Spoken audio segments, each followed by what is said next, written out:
ஷாஜஹான் வகையில் இப்போ அவுரங்கசீப். இந்த அவுரங்கசீப் யார் அப்படின்னா, இவர் தான் வந்து முகலாயர் வம்சத்திலே கடைசி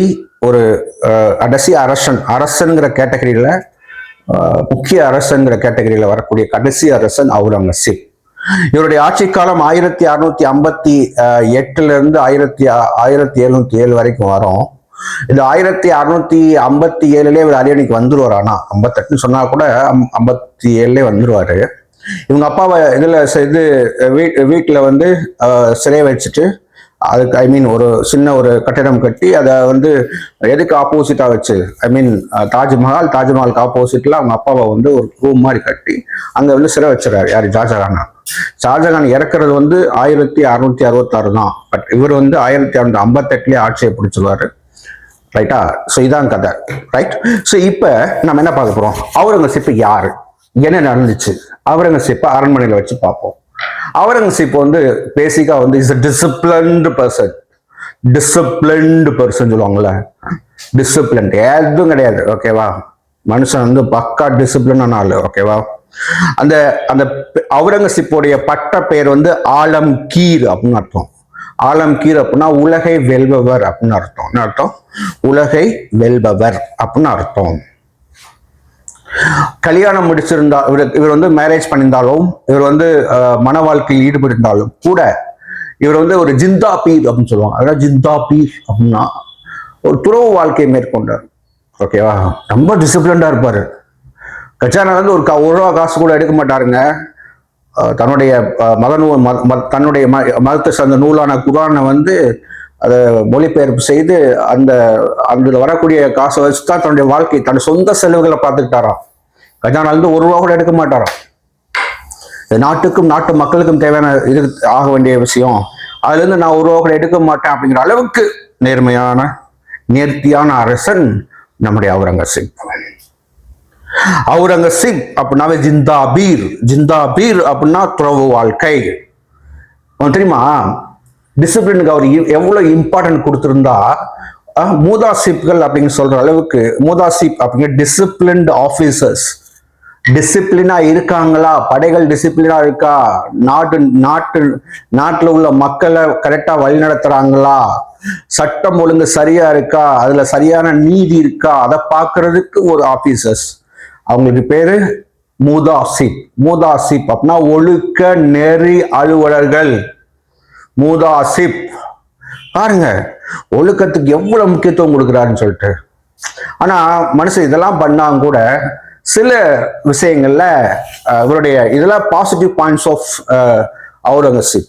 நெகட்டிவ் பாயிண்ட்ஸ் பார்த்தோம்னா, இவரு இந்துக்களை அவ்வளவு அரவணைப்போடு நடத்தவில்லை. இந்துக்கள் மட்டும் இல்ல, ஏனைய மதத்தவரை அவ்வளவு அரவணைப்போடு அவர்களோடு செவிச்சாய்த்து அவர்களோடு சரியான முறையில் நடந்து கொள்ளவில்லை. அதுக்கு ஒரு எடுத்துக்காட்டு ஜிஸ்யா டாக்ஸ்.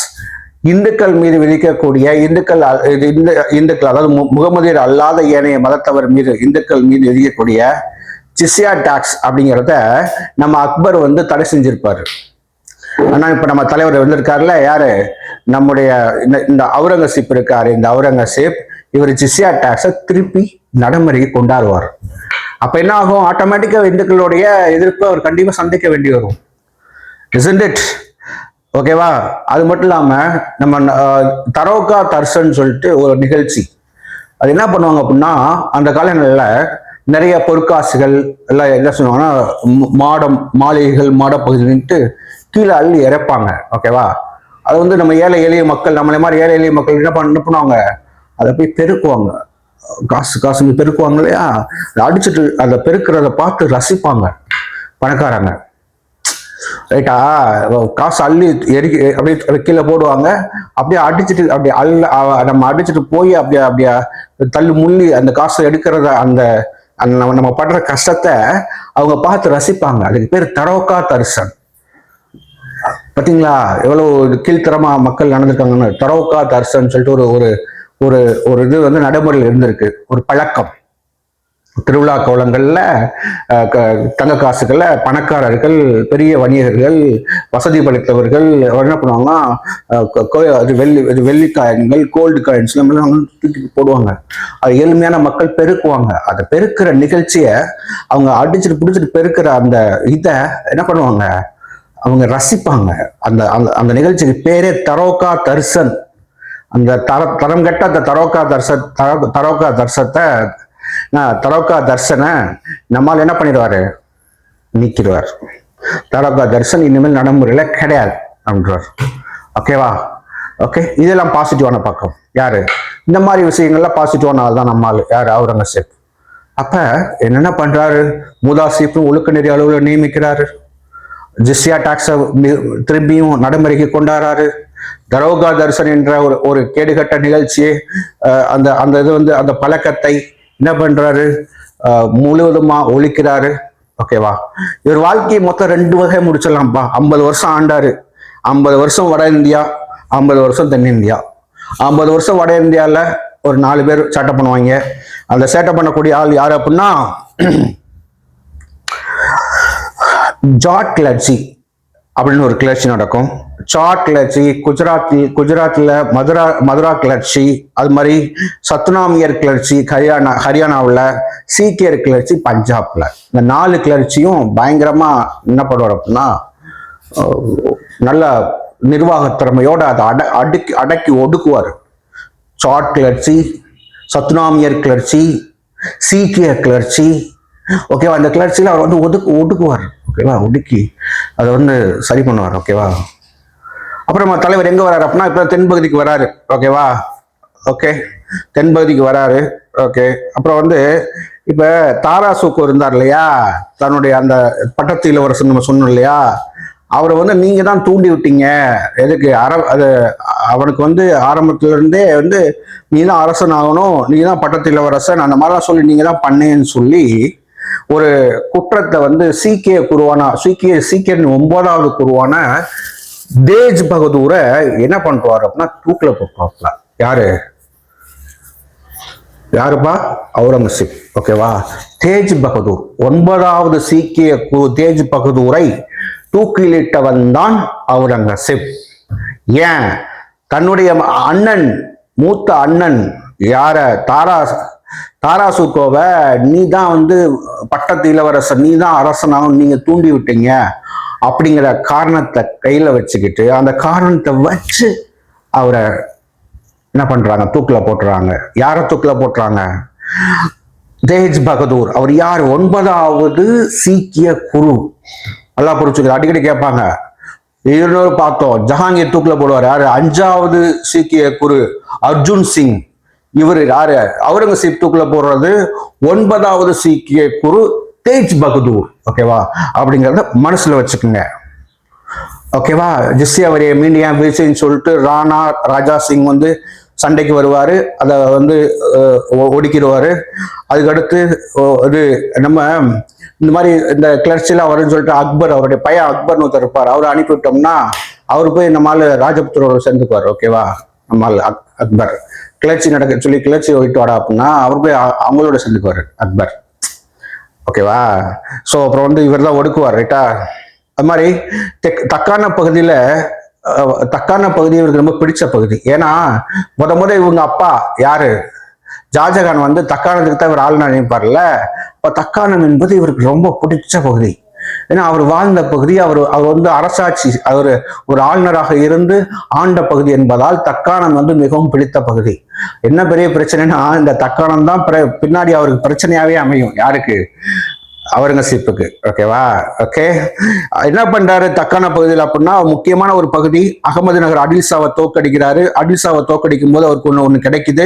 அது என்னன்னா கோல் கும்பாஸ் அப்படிங்கிற ஒரு அடல் சாம்பல் நிற அந்த மசூதி அவர் கைப்பற்றாரு.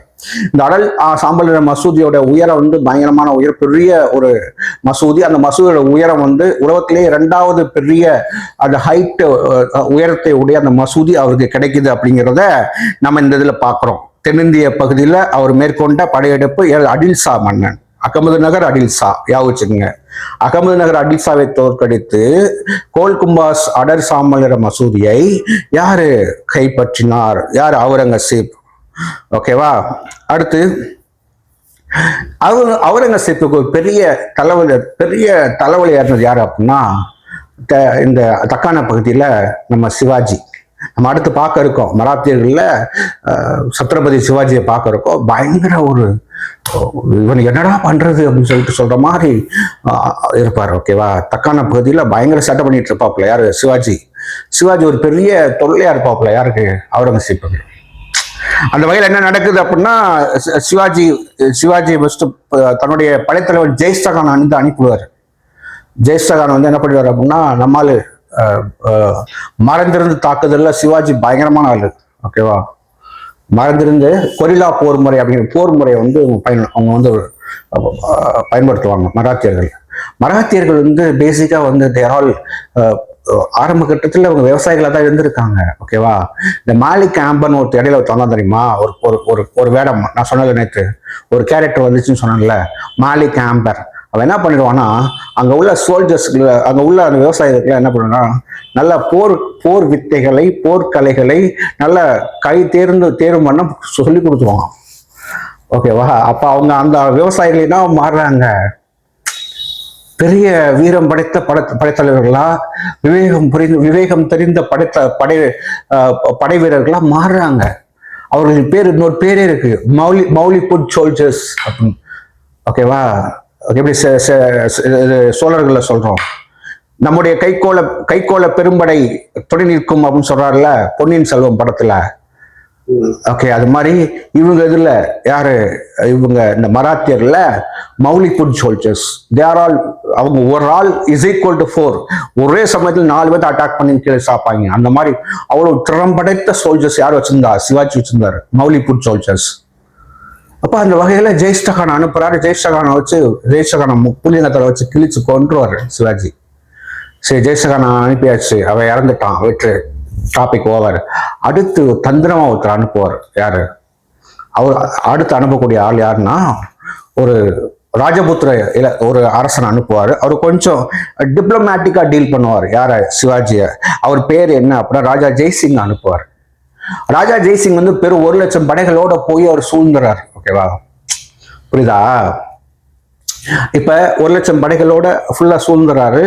சிவாஜி அவர்களே, நாங்கள் ஒன்றும் பண்ண மாட்டோம், நீங்க வாங்க, நான் உங்களுக்கு ஹெல்ப் பண்ற மாதிரி சொல்லி அவரை வர வச்சு அவர் கூட நட்பு பாராட்டி அவருக்கு வந்து என்ன பண்றாரு, நாங்கள் உங்களிடம் பிடித்த பகுதியில் உங்களுக்கே கொடுத்து விடுகிறோம், நீங்க வந்து நட்பா இருங்க, அது எங்கள் மன்னர் உங்களோட நட்பு பாராட்டதான் சொன்னாருன்னு சொன்ன மாதிரி டிப்ளமேட்டிக்கா டீல் பண்ணி தான் சிவாஜியை பிடிப்பாங்க. அப்ப சிவாஜிக்கும் ராஜா ஜெய்சிங்க்கும் இடையில ஒரு உடன்படிக்கை கையெழுத்தாகும். அதான் வரலாற்றில் மிகவும் புகழ்பெற்ற உடன்படிக்கை. அந்த உடன்படிக்கையோட பேரு புரந்தர் உடன்படிக்கை. என்ன உடன்படிக்கை? புரந்தர் உடன்படிக்கை. புரந்தர் உடன்படிக்கைக்கு பிறகு 1665 வந்து புரந்தர் உடன்படிக்கை நடக்கும். புரந்தர் உடன்படிக்கைக்கு பிறகு ராஜா ஜெய்சிங் வந்து மன்னர் உங்களை கூப்பிடுறாரு எங்க அப்படின்னா, அரண்மனைக்கு வந்து உங்களை வந்து ராஜ விருந்துக்காக உபசரிக்கிறதுக்காக கூப்பிடுறாரு அப்படின்னு சொல்லி யார் சொல்லுவா, ராஜா ஜெய்சிங் சொல்லுவாரு. அவர் சுரதை நம்பி சிவாஜியோடைய பையன் சாம்பாஜியும் போவாங்க. ஆனா அவங்க அரண்மனை போய் ஆக்ரால அரண்மனை இருக்கு. ஆக்ரால அரண்மனைக்கு போன பின்னாடி அங்கதான் இருக்கு செட் ஸ்டே. என்ன பண்ணிடுறாங்க, 2 வாங்கி செயல போட்டிடுவாங்க. அப்ப சிவாஜி எப்படி தப்பிக்கிறார் அப்படின்னா, அவரை பார்க்க வரக்கூடிய மக்கள் பழங்கள் எல்லாம் கொண்டாடுவாங்க இல்லையா, அந்த பல கூடைகள்ல உள்ள புகுந்து தப்பிச்சு போயிடுவாங்க. சிவாஜி சம்பாஜியும் தப்பிச்சு போயிடுவாங்க. அப்ப அதனாலதான் அவர் சொல்லுவார், மலையின் எலி அப்படின்னு சொல்லுவார். யாரு, நம்ம அவுரங்கசீப் வந்து சிவாஜிய மலை எலி அப்படின்னு சொல்லுவாரு. எப்படியாவது தப்பிச்சு போயிடறான் நடப்பா அப்படின்னு. சரியா. அதுக்கப்புறம் சிவாஜி போய் கொஞ்சம் நஞ்சது இல்ல, எல்லாத்தையும் வெளுவென்னு வெளுத்துருவாரு. உங்களை நம்பவே மாட்டேன்டா, ராஜா ஜெய்சிங் இனிமேல் என் பக்கத்துல வந்தேன்னு வச்சுக்க நடக்கிறதே வேறன்னு சொல்லிட்டு சூறையாடுவாரு. தாண்ட புடிச்சு எல்லா பகுதியிலும் மீட்டுருவாரு. யாரு, ராஜா ஜெய்சிங் தன்னிடம் பிடித்ததாக அறிவிக்கப்பட்ட அனைத்து கோட்டைகளும் மீட்கப்பட்டன. ஓகேவா. 1674 ராய்கர் கோட்டையில் வைத்து சத்ரபதி சிவாஜி தன்னை வந்து மன்னராக முடிசூட்டிக் கொள்கிறார் சத்ரபதியார். ஓகேவா. சிவாஜி 1674 எங்க வச்சு, ராய்கர் கோட்டை. ஓகேவா? அங்க வச்சு என்ன சொல்றாரு, ஐம் சத்ரபதி சிவாஜி.